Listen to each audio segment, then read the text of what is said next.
नमस्कार, दृष्टि आईएएस के इन न्यूज प्रोग्राम में आपका स्वागत है। आज के इन न्यूज का टॉपिक है अफगानिस्तान से अमेरिकी सेना की वापसी। देख लेते हैं डायमेंशंस जिन पे हम आज की चर्चा करेंगे। सबसे पहले जानेंगे कि खबर क्या है, उसके बाद अफगानिस्तान सरकार की भूमिका के बारे में जानेंगे, फिर जानेंगे तालिबान को होने वाले लाभ, सेना की वापसी का पड़ोसी देशों पर असर, इससे जुड़ी चुनौतियां, आगे की राह और अंत में रहेगा आपका प्रश्न। तो चलिए जानते हैं खबर क्या है। हाल ही में अमेरिका के राष्ट्रपति जो बिडेन ने अफगानिस्तान से अमेरिकी सैनिकों की वापसी की घोषणा की है। ये अमेरिकी सैनिक 11 सितंबर 2021 तक अफगानिस्तान से वापस बुला लिए जाएंगे। अमेरिकी सैनिकों की वापसी अमेरिका और तालिबान के बीच हुए दोहा शांति समझौते के तहत हो रही है। आपको बता दें कि 11 सितंबर 2021 को वर्ल्ड ट्रेड सेंटर पर हमले के 20 वर्ष पूरे होने वाले हैं। वर्तमान में अफगानिस्तान से लगभग 2500 से 3500 अमेरिकी सैनिक मौजूद हैं। इसके अलावा अफगानिस्तान में 8000 के आसपास नाटो यानी नॉर्थ अटलांटिक ट्रीटी ऑर्गेनाइजेशन के सैनिक भी मौजूद हैं। नाटो ने भी अपनी सेना को वापस बुलाने की तैयारी कर ली है। अमेरिकी और नाटो की सेना के अफगानिस्तान से वापसी के दूरगामी परिणाम देखने को मिलेंगे। निश्चित तौर पर इसका असर अफगानिस्तान के साथ साथ भारत, चीन, पाकिस्तान और अफगानिस्तान के अन्य पड़ोसी देशों पर पड़ेगा। आइए जानते हैं अफगानिस्तान सरकार की भूमिका के बारे में। अफगानिस्तान के राष्ट्रपति अशरफ गनी ने अपनी प्रतिक्रिया में कहा कि वे अमेरिका के सैनिक वापसी के निर्णय का स्वागत करते हैं। उन्होंने कहा कि इस बदलती परिस्थिति में सहयोग के लिए अफगानिस्तान अपने सहयोगी अमेरिका के साथ है। उन्होंने ये भी कहा कि पिछले 15 वर्षों में अफगानिस्तान ने लोकतांत्रिक देश के रूप में जो कुछ भी हासिल किया है वो समाप्ति की ओर है। यह माना जा रहा है कि अफगानिस्तान के हालात 1990 के दशक जैसे ना हो जाएं, लेकिन कुछ लोगों का ये मानना है कि पिछले 25 सालों में तालिबान ने भी अपने आप को बदला है। तालिबान को पहले ही राष्ट्रपति अशरफ गनी ने बातचीत के लिए प्रस्ताव भेजा था। प्रस्ताव में तालिबान की चुनाव में भागीदारी सुनिश्चित करने के लिए फिर चुनाव कराने की बात कही गई थी। तालिबान चुनावों को हमेशा से खारिज करता आया है। तालिबान के अनुसार चुनाव की प्रक्रिया इस्लाम के खिलाफ है। तालिबान के अनुसार अफगानिस्तान अमेरिका की कठपुतली है। इसके चलते तालिबान ने राष्ट्रपति के प्रस्ताव को ठुकरा दिया। आपको बता दें कि तालिबान ने वर्ष 1996 से 2001 तक अफगानिस्तान पर शासन किया था। आइए जानते हैं तालिबान को होने वाले लाभ के बारे में।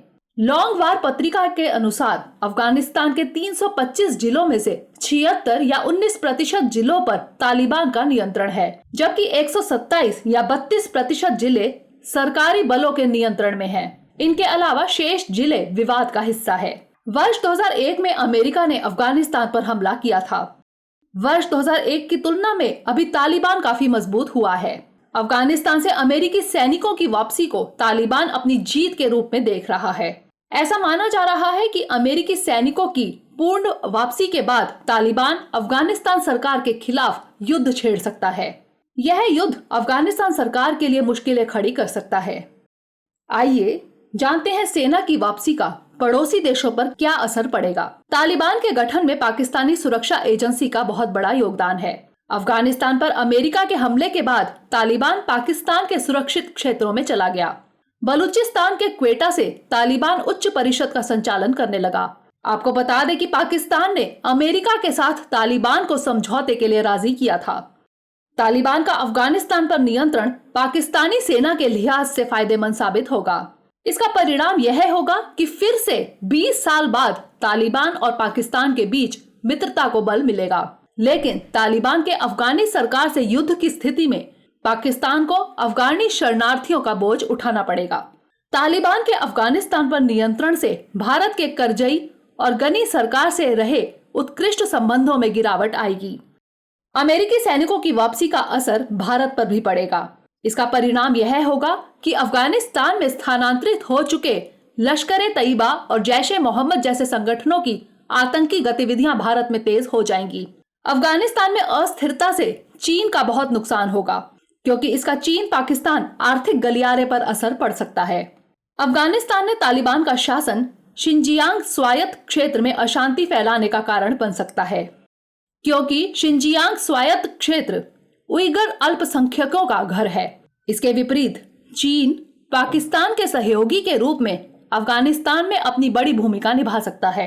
रूस की अफगानिस्तान में आज से 3 दशक पहले अमेरिका समर्थित मुजाहिदीन से हार हुई थी। हाल के वर्षों में रूस ने अफगानिस्तान में शांति निर्माता की भूमिका निभाई है।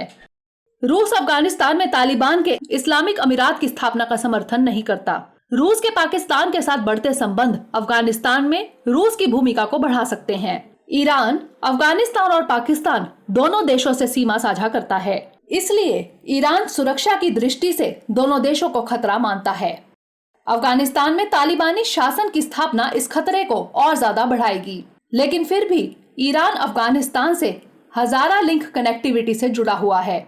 ईरान और तालिबान के बीच आपसी दुश्मनी और धार्मिक विभाजन के बावजूद ईरान ने कुछ साल पहले तालिबान के लिए बातचीत के रास्ते खोल दिए हैं। इसके अलावा हाल ही में ईरान ने तेहरान में तालिबान प्रतिनिधि मंडल की मेजबानी भी की। आइए जानते हैं इससे जुड़ी चुनौतियों के बारे में। अमेरिकी सेना की वापसी के बाद अफगानिस्तान में लोकतांत्रिक सरकार और लोकतंत्र की स्थापना को बनाए रखना सबसे बड़ी चुनौती होगी। क्षेत्रीय संतुलन को बनाए रखना दूसरी बड़ी चुनौती होगी। आतंकी गतिविधियों पर रोक लगाना और अफगानिस्तान में शांति स्थापित करना पड़ोसी देशों के लिए आवश्यक हो जाएगा। ऐसे में जान लेते हैं कि क्या हो आगे की राह।